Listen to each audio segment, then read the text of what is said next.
today we'll talk about the elastic wave propagation in particulate media.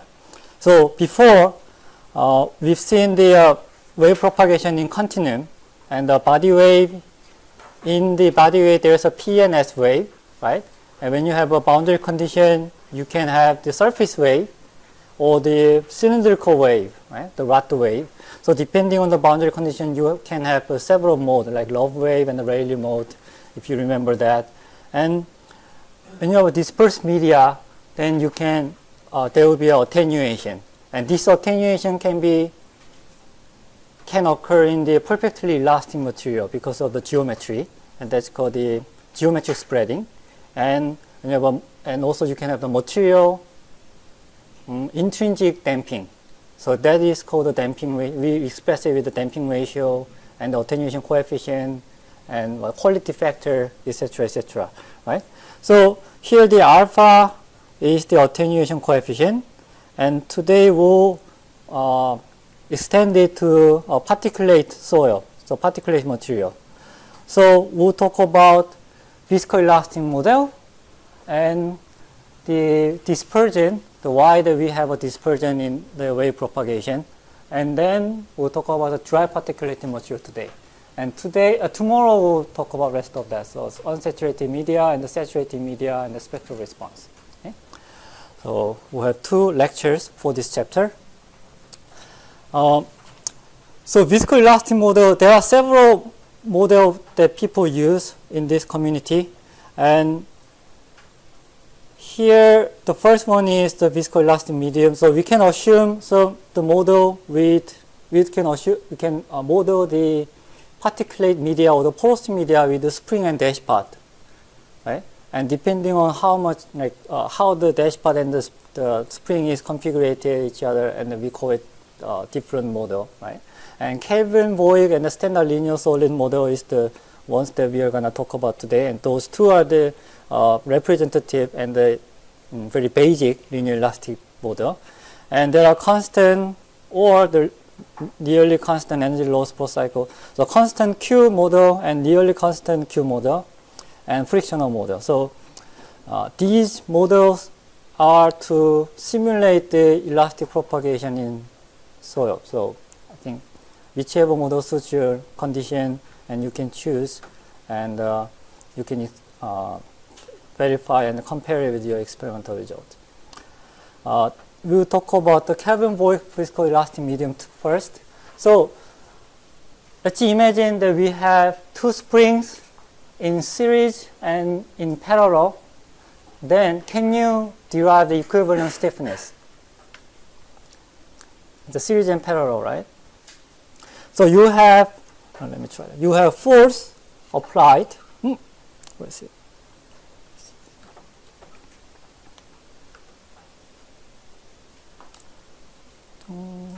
You have a force applied, and you have deformation or displacement delta, right? Here also you have a F, and you have displacement delta. So here the delta is the total displacement. Right? So here the F will be partially carried by this spring and another this spring. So if I say that this is F1 and this is F2, the F is F1 plus F2, right? And what about the deformation? So we can think that here you have a plate, and this is the weak spring, and this is very strong spring, and when you compress it, so you only have the compression, so that the deformation or the displacement at the K1 and K2 are the same. So we can just plug the delta, and then this equation becomes the K1 times delta and K2 times delta. So this becomes K1, K2, and delta. And this K1 plus K2 represents the equivalent stiffness of the system. Right? Does it make sense? So then, what about here? That because the springs are connected in series, so the force will transfer through the springs, right? So the force applied at this F, K1 is also F, and here also the F. What about the deformation? You can have different deformation at different spring, right? So here delta is delta 1 plus delta 2, but the F is the same. So from the Hooke's law, the Hooke's law is K times delta. So delta 1 will be F over K1, F over K2. So that's 1 over K1 plus 1 over K2 F. Right? And where is it?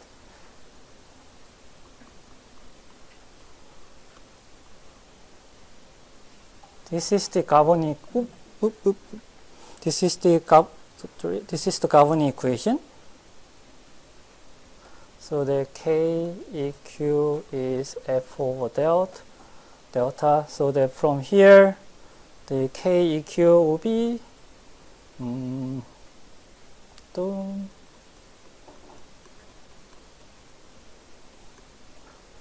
yeah.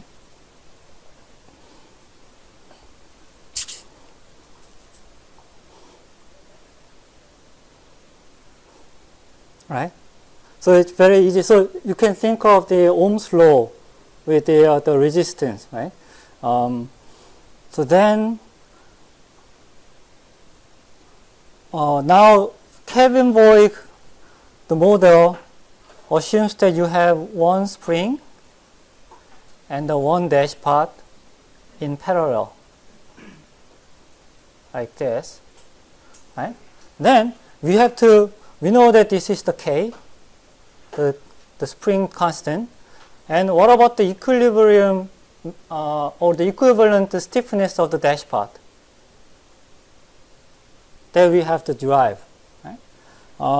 The dash part have this kind of a Gavonis equation. The force is equal to C, the damping coefficient, times the displacement rate.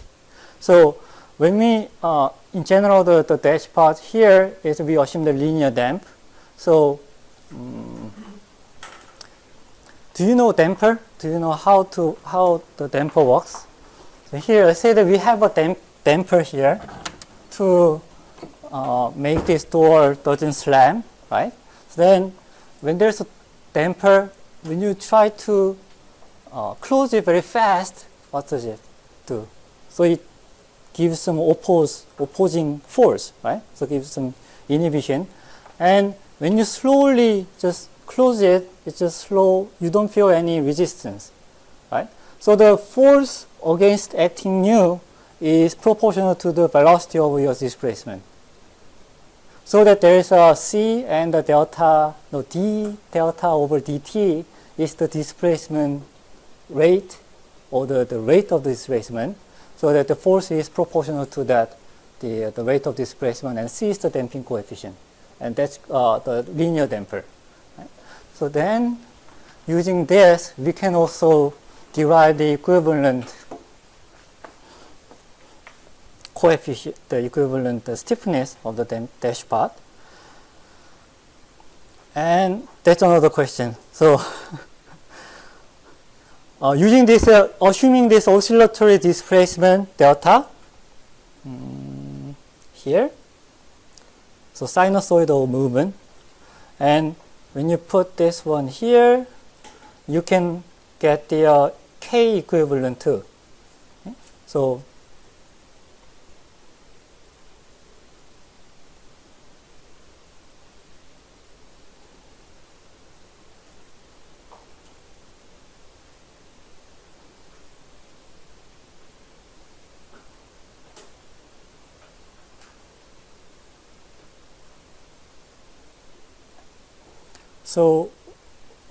when you differentiate this delta with the dt with respect to time, a is constant and exponential function will remain, but you have to differentiate this exponent, right? So then jwt t over dt is jw, right?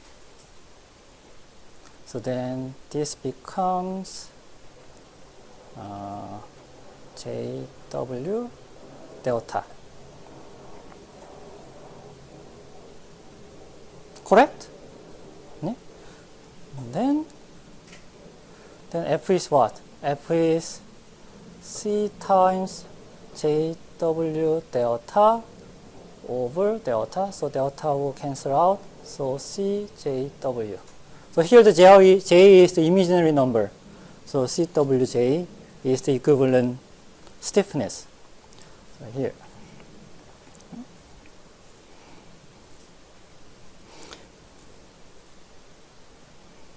So when you compare this stiffness, equivalent stiffness of the dashpot to the spring constant here, this is the real number, and here this is imaginary number. So that means that in the complex space, the imaginary number part is 90 degree phase shifted.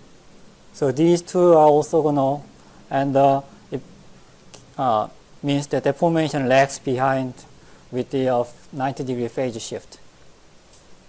So now your stiffness or your stiffness value becomes the complex value. You have a real value and the imaginary value, just because you have a dashpot.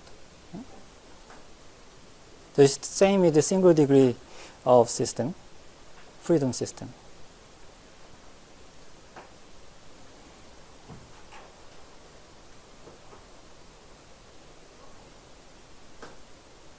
Yeah, can we move on? Then we'll do the parallel, we'll get the overall general stiffness of this Kelvin-Voigt model. So the dashpot was JWC, right, the equivalent stiffness. Then the K equilibrium or the equivalent stiffness becomes what? 1 over K plus, is it? No, K plus JWC, right? Because it's, let's go back here. So equivalent stiffness is this one, right? So you can just sum up the K1 and K2. So here also the equivalent stiffness of this Kelvin-Voigt model is K plus JWC. And here the C is the damping coefficient. Right? What's the difference between damping ratio and damping coefficient? Quick, 태진 혹시 아니? Damping ratio is C over CC. The critical damping coefficient is going to be divided with the critical damping coefficient. Okay, so then this equation tells you that when this equivalent stiffness of this Kelvin-Voigt model system is dependent on the frequency, omega, the angular frequency. So when the frequency is 0, so you have only like very slow, steady state force, then the stiffness is just K, because the second term becomes 0. And when omega increases to infinite, as the frequency increases, the K increases, and the overall stiffness becomes infinite. So when you try to move the door very fast, the resisting force goes high, right? That's going to be proportional to the frequency.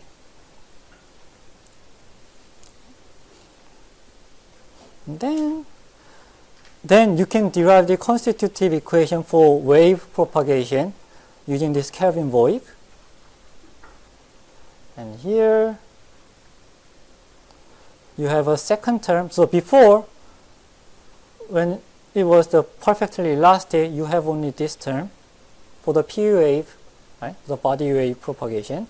And now that this box is newly added, and you can see that the strain rate, strain over time, so it's a strain rate, and this is also another strain rate. And for the shear term, also the shear strain over the round T, so this is another shear strain rate. Right? And this C is the damping coefficient. And when we derive the P wave propagation mode using this constitutive wave equation, you get this term, and it shows that the velocity is proportional to the is function of the omega, and when there's no frequency goes to 0, the P wave velocity is just the same with the spring model, elastic continuum, and you can plug this particle motion into this equation, then you can derive this complex wave number, the gamma star.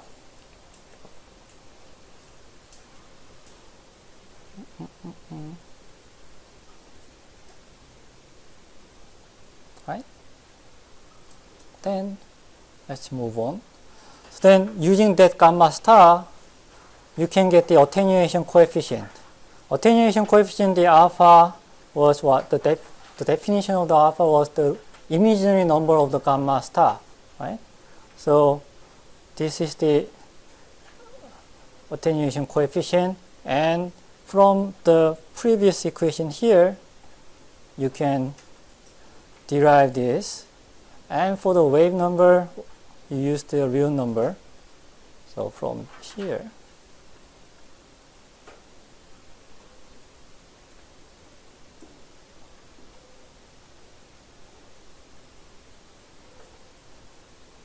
right? And also you can get the phase velocity and complex velocity too. Okay, and so then we can plot the phase velocity with the frequency omega.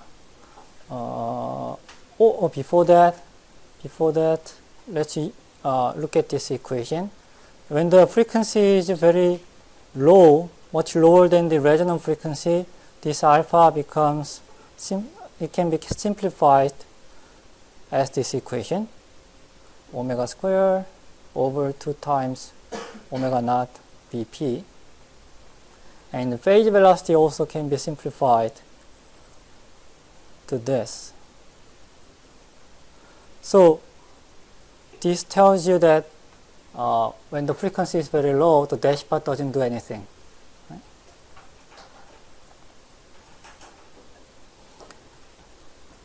And so at low frequency, the phase velocity is approximately constant, but the attenuation is proportional to omega squared. So as you can see from this equation.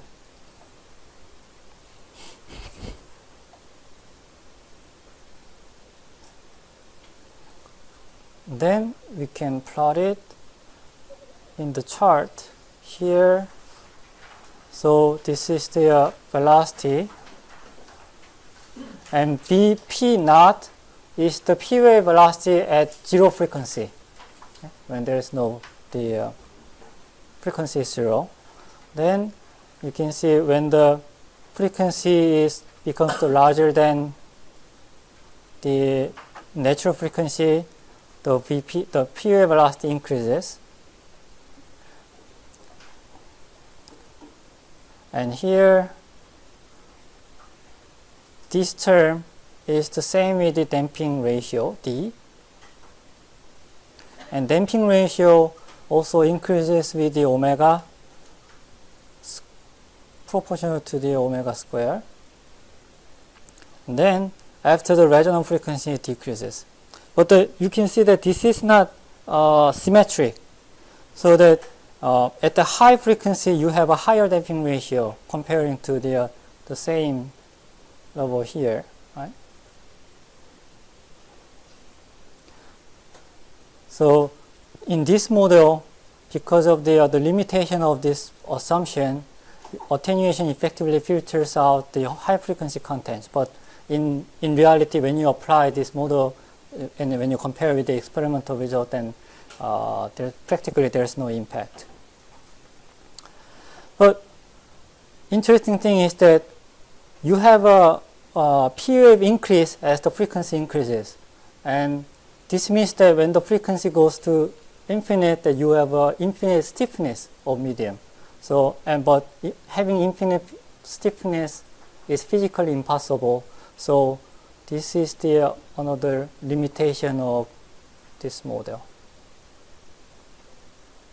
So this doesn't capture the real world observation well at higher frequency. Okay.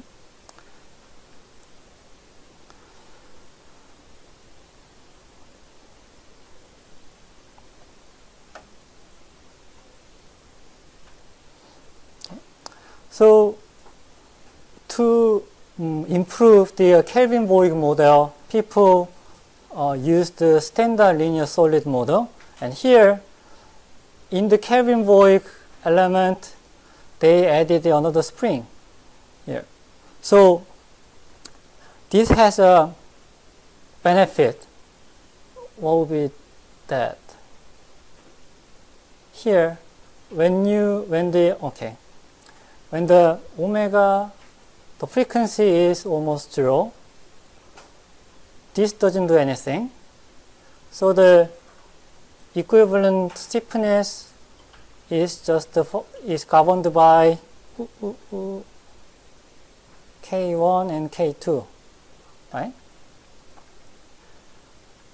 And when omega goes to infinite, what happens? Because of this dash part, this Kelvin-Voigt model will have, it doesn't deform anything, right? It doesn't do, so it will resist any displacement. So the K equilibrium is basically governed by K1. So this K1 will give you the some upper limit of the system stiffness. So in other words, here it will increase and it will be will approach the plateau by this K1. We'll see it. This was a question. Anyway, so when you have the K1 and K2 and the C, and then the equivalent stiffness will become like this: 1 over K1 plus K2 plus I W mu. So C will be better. So mu and C are the same.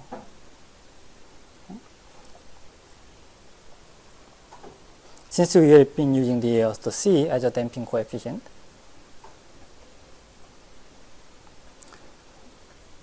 And then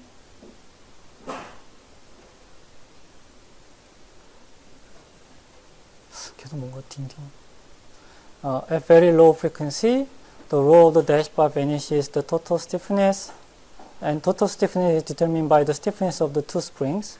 And at very high frequency, dash bar does not allow any deformation in the Kelvin-Voigt model. So the stiffness of the system is K1. So this overcomes some limitation of the Kelvin-Voigt model.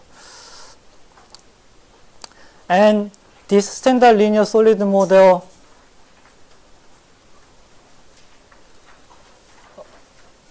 reflects the relaxation, or shows the divide type relaxation format.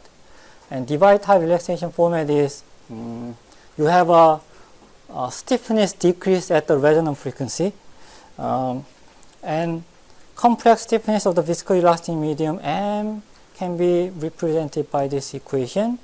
And here, if I draw the line at the low frequency, this is like this and like this.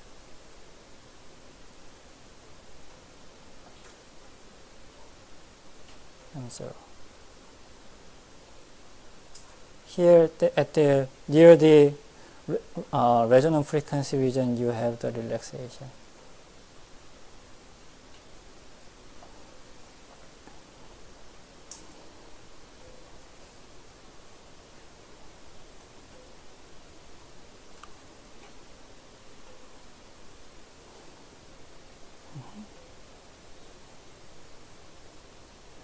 Okay.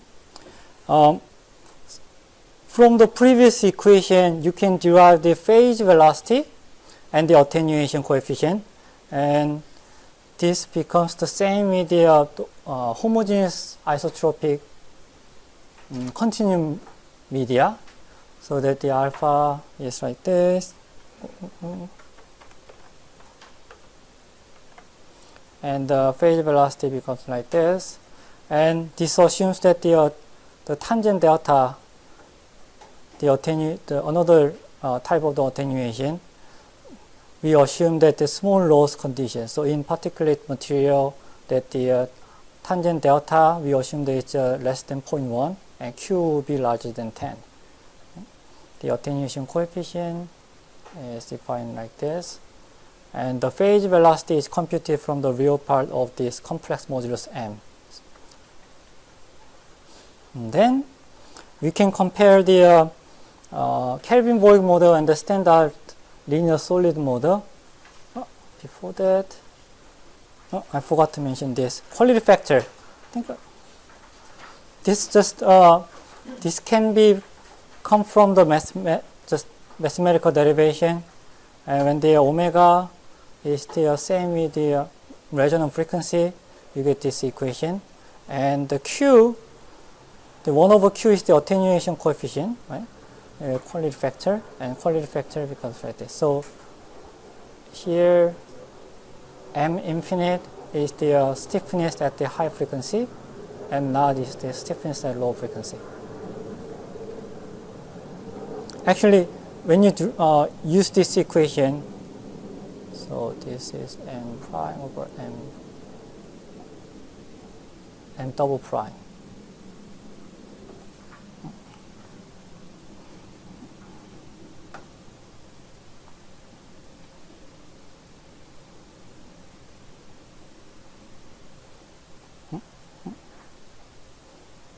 Okay, so then we can also plot the p wave velocity or the wave velocity against the frequency and the damping ratio against the frequency.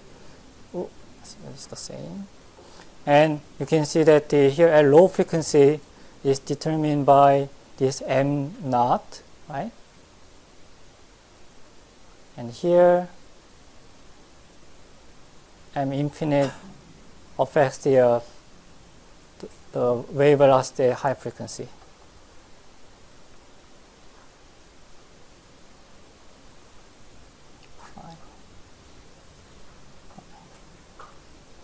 And in the spectral ratio of the damping, you can see that it's perfectly symmetric, right?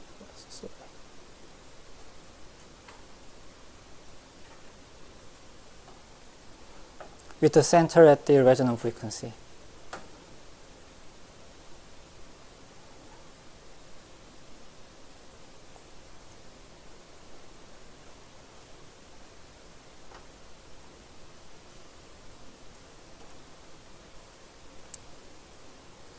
Good.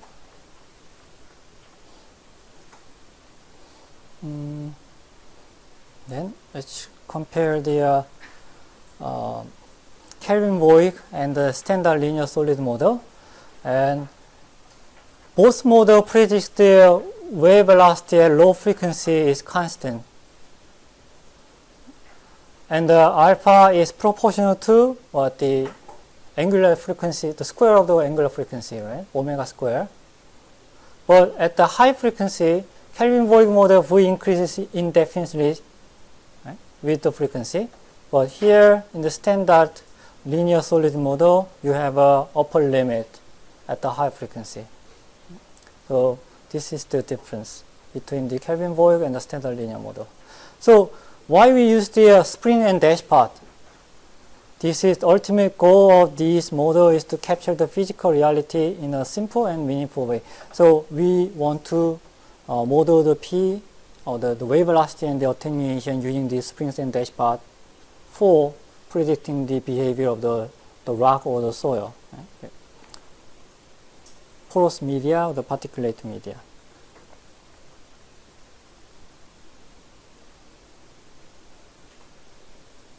Question? 질문 혹시? 여기까지? No? 쉽진 않지만, 네. Anyway, okay, let's move on. Then we'll talk about the dispersion. So that was our the first topic of this class, and the second topic is the dispersion. The frequency content. Okay, there's two scales, so you can think of the spatial scale and the temporal scale, right? And in the dispersive media, let's say that in soil, you have the particles, right? And you have waves. And when you think about the wave, you can think of the wavelengths in the spatial scale. And wavelengths can be similar to your particle size, or it can be very large, or it can be very small, smaller than your particle size. Right? So that's relative size between your internal scale. Let's say that the particle size represents the internal scale of your media. And internal scale versus the wavelength gives you very different approach. For example, do you remember the reflection and the refraction at the interface? At that case, the internal scale was larger than the wavelength. So wave was filling enough the interface. Right? So that when there is a mismatch of the mechanical impedance, you get the reflective wave. Right? But if the inclusion of your media is very small, and the wavelength is much larger than this small in heterogeneity media, then this wave doesn't feel anything. Right? So it will just feel like a continuum material. Right? So this internal scale versus the wavelength, or temporal scale versus the frequency is very important to interpret your data. And we'll talk about the discrete media with the low pass filtering characteristic here. Let's say that we have here the A is the particle size. For example, this is you have a chain of soil particle, mono-sized particle, right? And A represents the diameter, or it can be just the distance between the particle, right? And the force and deformation relation, we can think that there's a spring between this mass, and this is the K. And when there's F, you have a deformation at each UI plus 1, UI plus 2. So the total deformation is sum of UI, right? In 1 to n. Relative motion. And then equation of motion for a single particle can be expressed using this equation. Here, m times the acceleration, right? The second derivative of displacement with respect to time. So this is the acceleration. And this is the force from the previous particle. And this is the force from the next particle. So that this is the force equilibrium equation. And then you can have a series of system of equation for n masses, right? So that you have an n similar equation. Then when you apply this particle motion, the sinusoidal motion to here, then you get this final equation.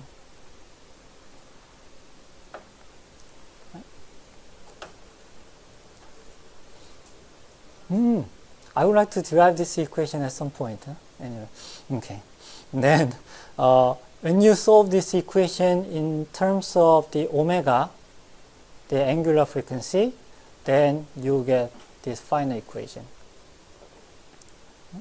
So K is the spring constant, and m is the mass of the soil particle, and kappa is the wave number, and A is the internal scale.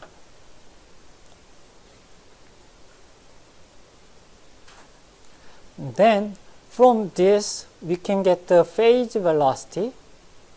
What's the definition of the phase velocity? d omega over d kappa, right? So if you remember the kappa versus omega equation, then the tangent of this curve was the phase velocity, and the group velocity is the a sequent modulus or the slope to that point, right? So, and group velocity will be omega over kappa. And using this equation, you can get the phase velocity and the group velocity. And that's in the next slide. So the phase velocity first, omega over kappa, what would that be? Kappa here, and if you differentiate this sine function, sinusoidal function, this becomes cosine, right? And we know that the kappa is 2 pi over lambda. So then I think you come up with this equation.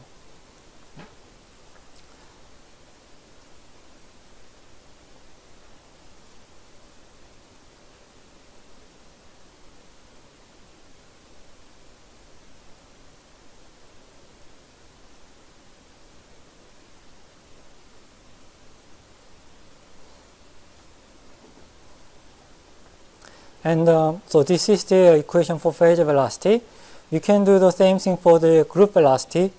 Here, the group velocity, if you differentiate with the kappa, you get this final equation. Right?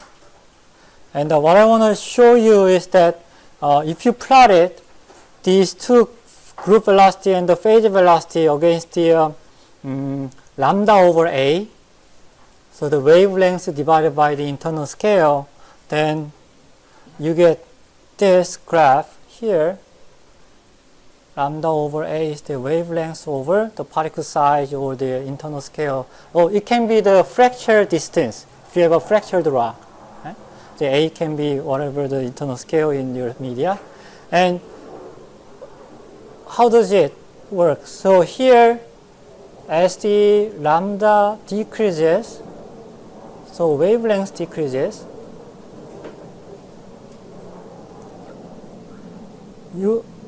group velocity and the phase velocity decreases together. And this becomes constant when the lambda over a is larger than 20. So probably at this point, right? Around this point, 10 to 20. So what does it mean? So for example, you have a fractured rock in the rock slope, and you want to measure the wave velocity of the fractured rock media. Then,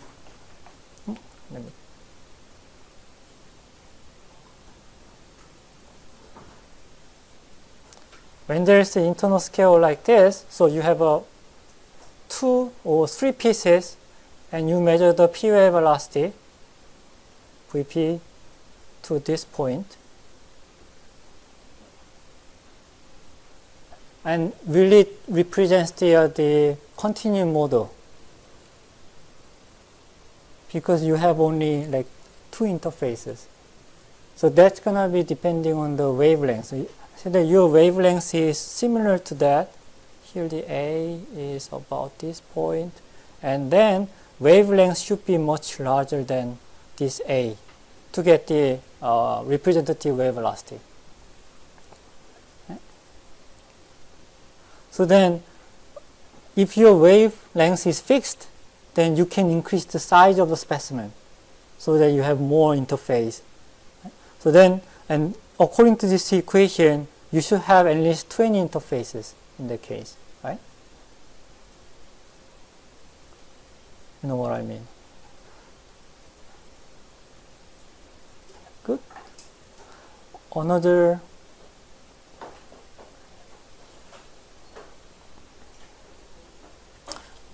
example. What would be the another example?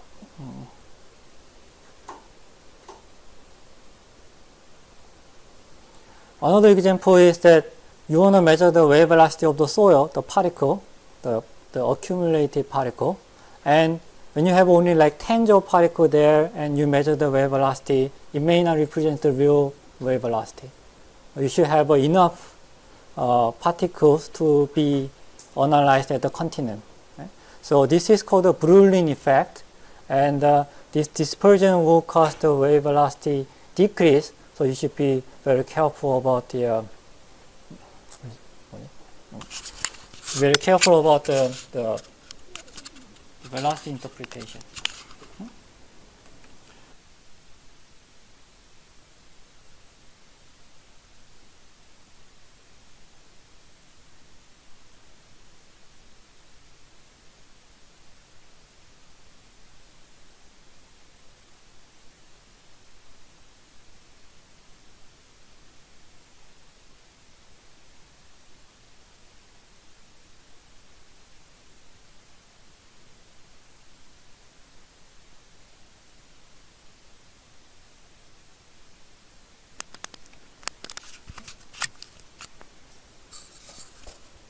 The reason that the soil and rock will always prefer to have the low frequency contents, because a high frequency, for example,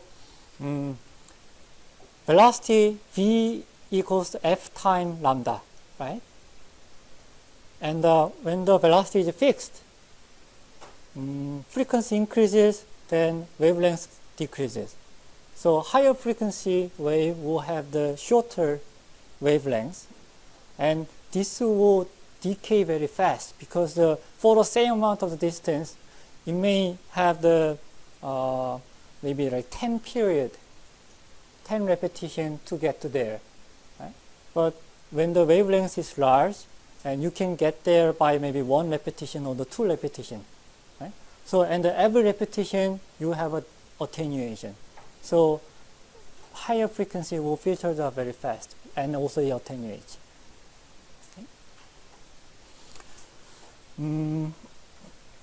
Okay, I think this is, you can read it through.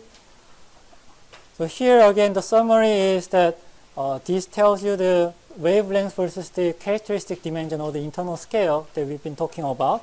When it's the continuum, so here we can think of the media with the inclusion that has the diameter of the D, and the wave is going this direction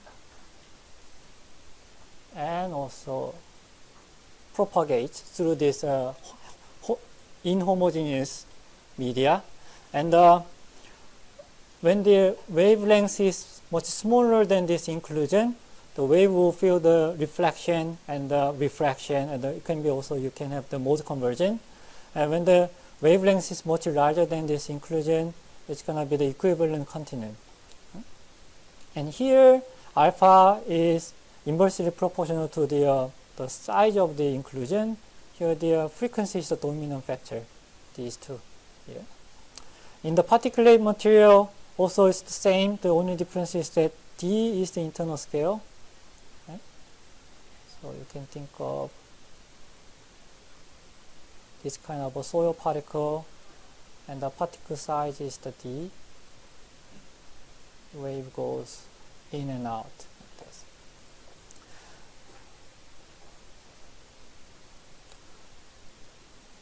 Okay. So far okay?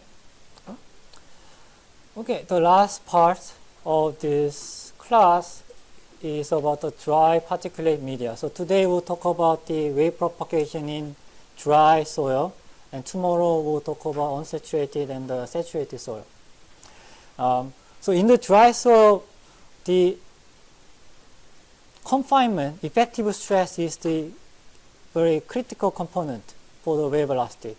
As you know, shear wave velocity or the shear stiffness increases with the confinement and effective stress. So the soil, as you go deeper, you have a higher velocity or the faster velocity, and as you go surface, the decreased depth, then the wave velocity decreases. So, and there are many attempts and study to analyze the contact behavior of this dry granular soil, so that you can have when there's a VP or the VS, you only have very small strain, right? Very small strain, so it doesn't change any fabric. So that's why that we call the mechanical way, using mechanical way, we can do the non-destructive testing. Right? So here it says the constant fabric response and interparticle contact remains the same. So contact and the effective stress, the confinement,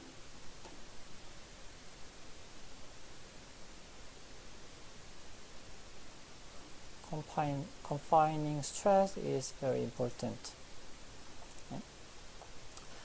And there's I think those who taken the solution waste in the last semester, I think that you will be familiar with Hertz and Mindlin theory and DRVO and conical.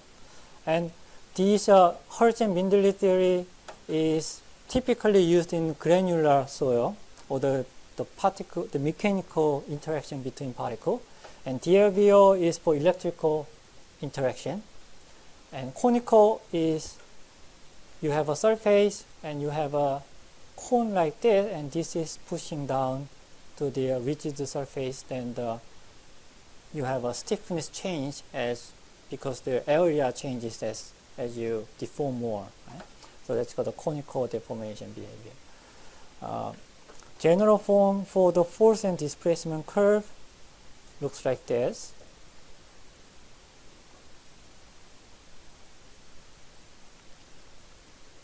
And the stiffness, the tangential, so when you have a displacement, sorry, R and the F curve, and here the tangent is the stiffness, force and displacement curve.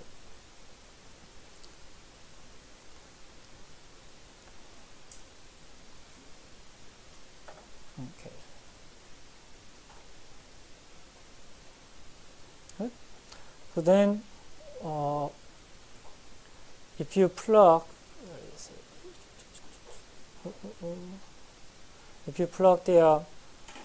the previous equation to the force equation, then you get this form, right? And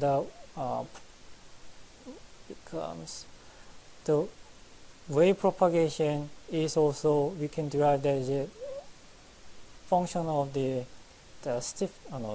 confining stress, sigma here. And depending on the geometry and the interparticle force, the type of the interparticle force, you have a different beta, or let's say that this psi or this theta.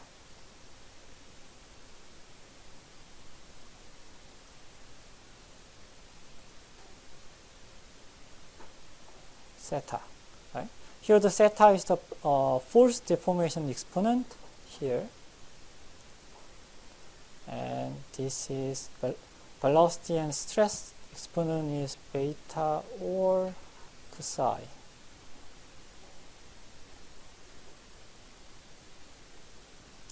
And when you have a Hertzian contact, then the theta is about 3/2 and the psi is 1/6.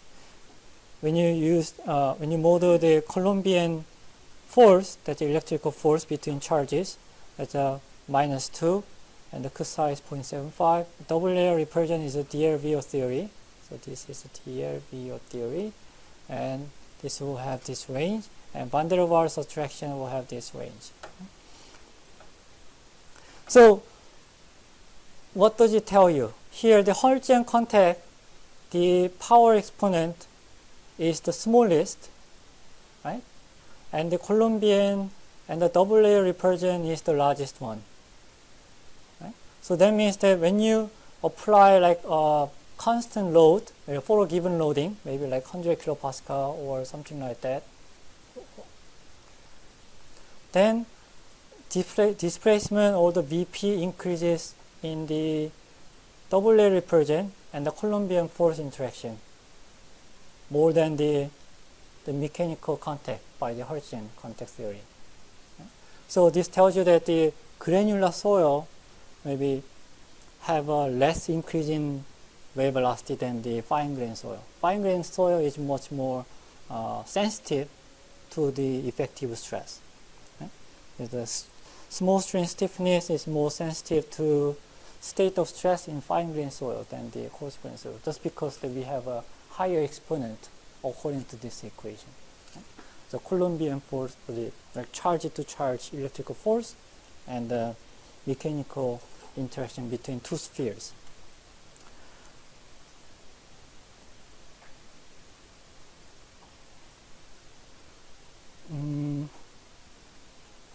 Okay. Let's briefly talk about the Hertzian contact theory. Hertz contact theory, have you guys studied this one before? So that you have a sphere like this, and when you apply the normal force, you have a displacement delta, and as you increase the force, it will deform more, but at the same time, the contact area will increase, right? So as contact area increases, the force will be distributed over the more broad area, so that you need higher stress increment at the high stress level for the same amount of the deformation. Right? So that this tells you that the soil will give you inherently nonlinear behavior in terms of the force and displacement curve. So here the deformation, if it's linear, then you have a linear curve like this, but it increases non-linearly, so that for the same amount of the deformation you need more force. Okay? So that's, I think, plotted using the equation. And once in a lifetime, it's good to derive this Hertzian contact formulation for one time. So I suggest you to read the chapters 4.1 and try to follow the derivation here. Okay? So the tangential stiffness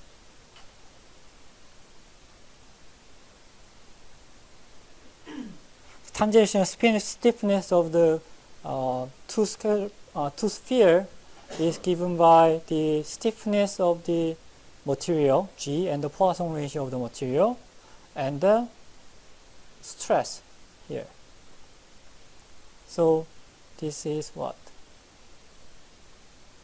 Sigma and 1/3, right? Because it's a, what do you call that? It's not a square root, it's a cube root, right? So 1/3. And we know that the velocity is, for example, m over rho, right, Vp. And the rod wave velocity is e over rho. So the velocity and the stiffness will be 1/6. The velocity is proportional to the 1 over the what? The stress, the sigma, to the 1/6. Because here the 1/3, and you have to divide it by 2. Well, then this tells you that the Hertzian contact theory, the one that we talked before.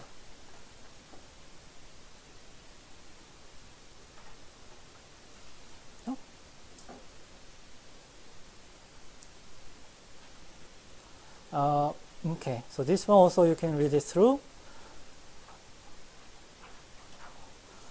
So then, when we assume the elastic contact theory like this, and the regular packing and isotropic loading, can we derive the Poisson's ratio and the shear modulus of this, the particle packing?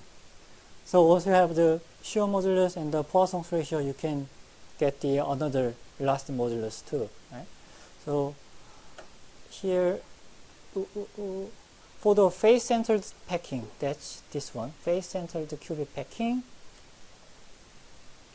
the compressional stiffness with tangential force and the compressional stiffness without tangential force is given by this equation. And this is derived by Duffy and Mindlin. And I've been looking for this equation in the website. I couldn't find it, so I'll try to find it in the library, and then I'll display it. And then, So Poisson's ratio for the packing will vary depending on this packing type, body centered, and the face, let's say cubic tetrahedral packing, face centered cubic packing, and random packing. So in general, that in the rock material, we assume that in numerical simulation 2, the Poisson ratio will be 0.2 or 0.3, right? But when you have a dry soil, that the Poisson's ratio of this packing can be much less than you expected. Right? It's 0.1 to 0.5. Right? Poisson's ratio is very difficult subject to determine actually. And also you can derive this equation. And here, let's look at this simple cubic packing. And this is the shear stiffness of the skeleton, and is a function of Poisson's ratio of the grain and the stiffness of the grain and the stiffness and the stress, right? Isotropic stress. So this is isotropically loaded regular packing, sigma naught. Okay. And in the isotropic packing, in the random packing, actually it's very difficult to get the closed form solution for the random packing. So instead of that, the Chang et al. In their paper, they used the coordination number. Coordination number is, what is coordination number?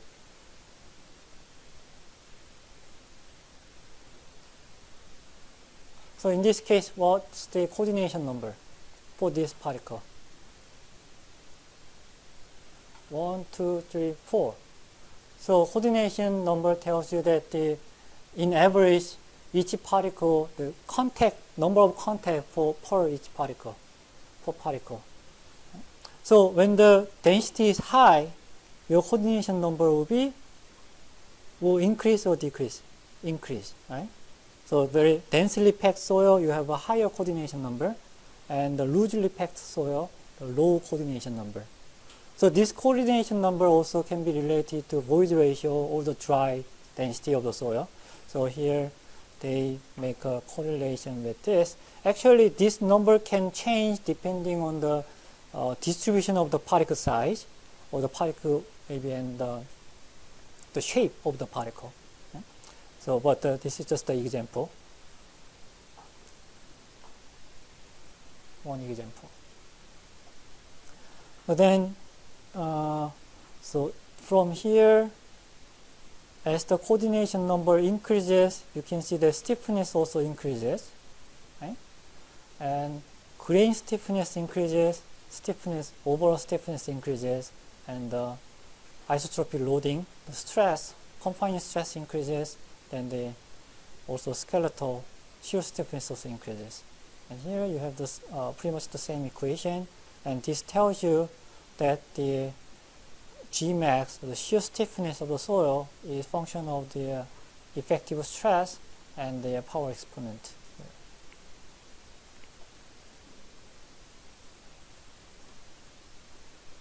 And so this is similar to this expression, right? Sigma prime 1 kilopascal, and here use the beta.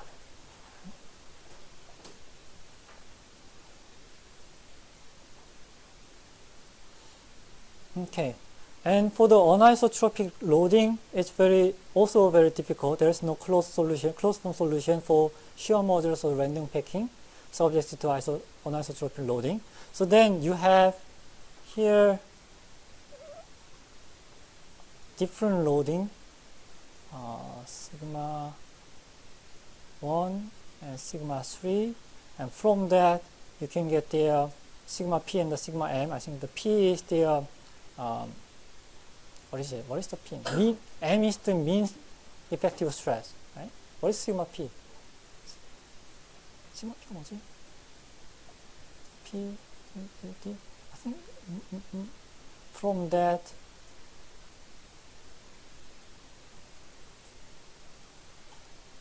This is the major principal stress. I think this is the minor principal stress. Anyway, so this is the mean effective stress, right? And this is arithmetic mean of the principal stresses.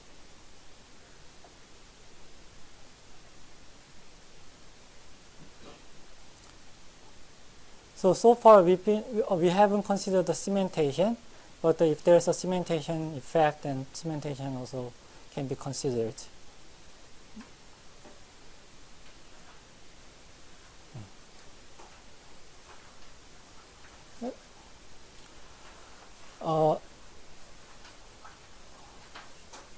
So for this dry particulate material, we have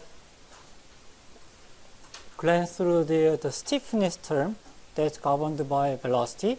And now we'll talk about the attenuation term, so energy loss. And in the small strain, actually wave propagation theory, when you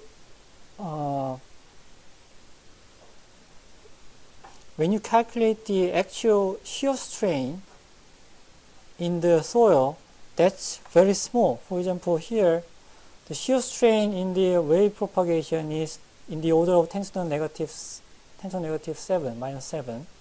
And if you think about the particle with the size of 1 millimeter, let me draw it here again. And then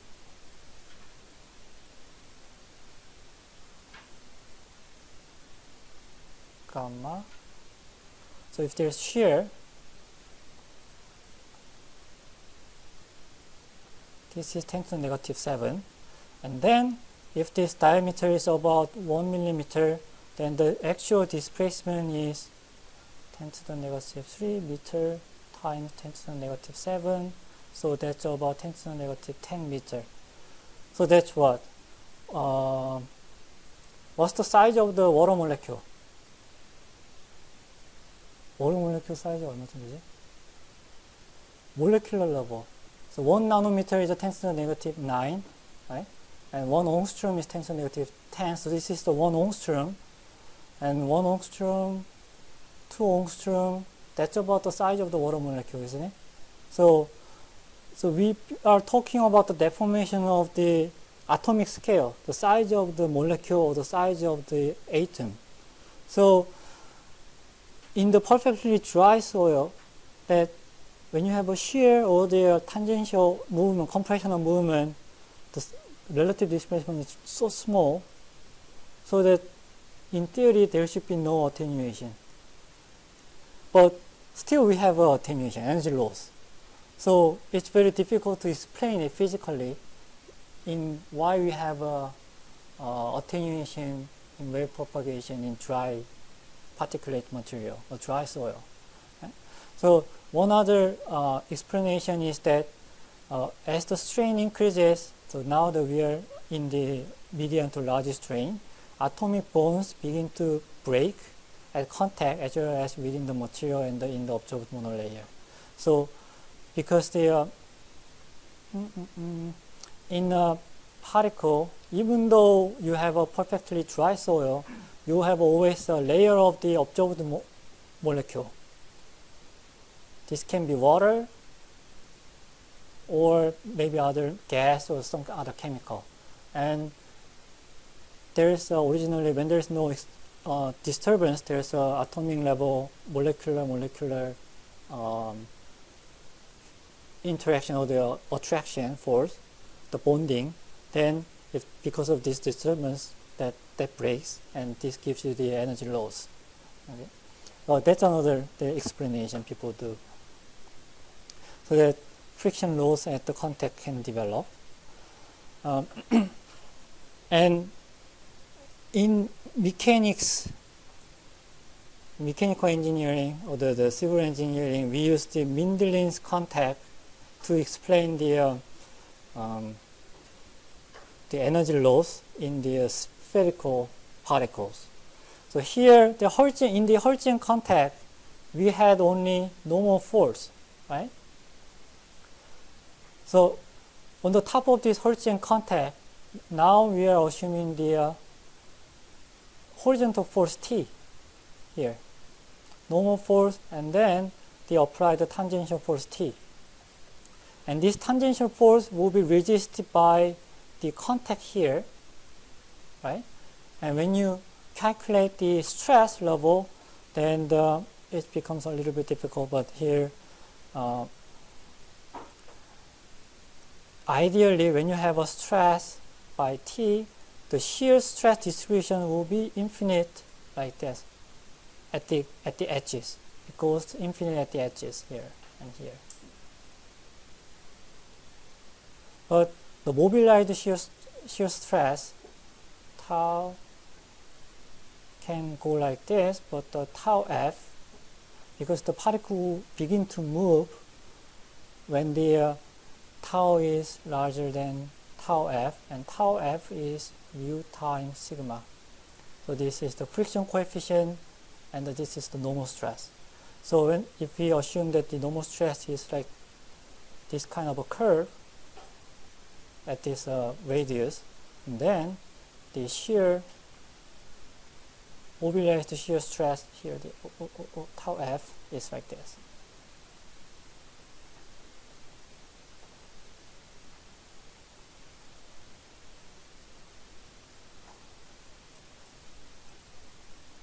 So that you have a still slippage at here and at the edges here, but in the middle you don't have a slippage.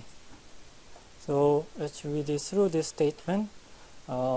Mobilized shear stress tends to increase to infinite at the contact edges.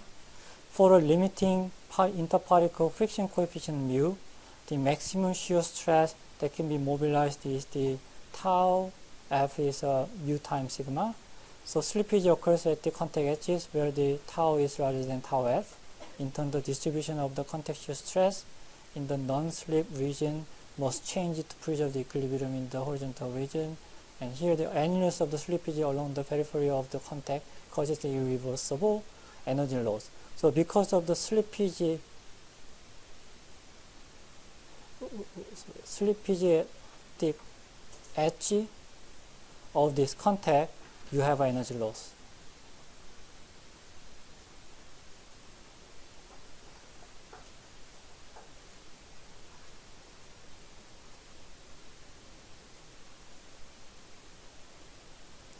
So many of the DEM program, maybe like PFC or the EDEM or other DEM program assumes this Hertzian contact and the Mindlin theory for the particle-to-particle interaction.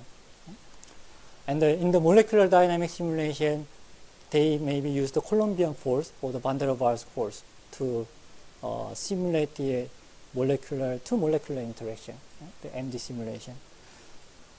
So those are all DEM program. Right?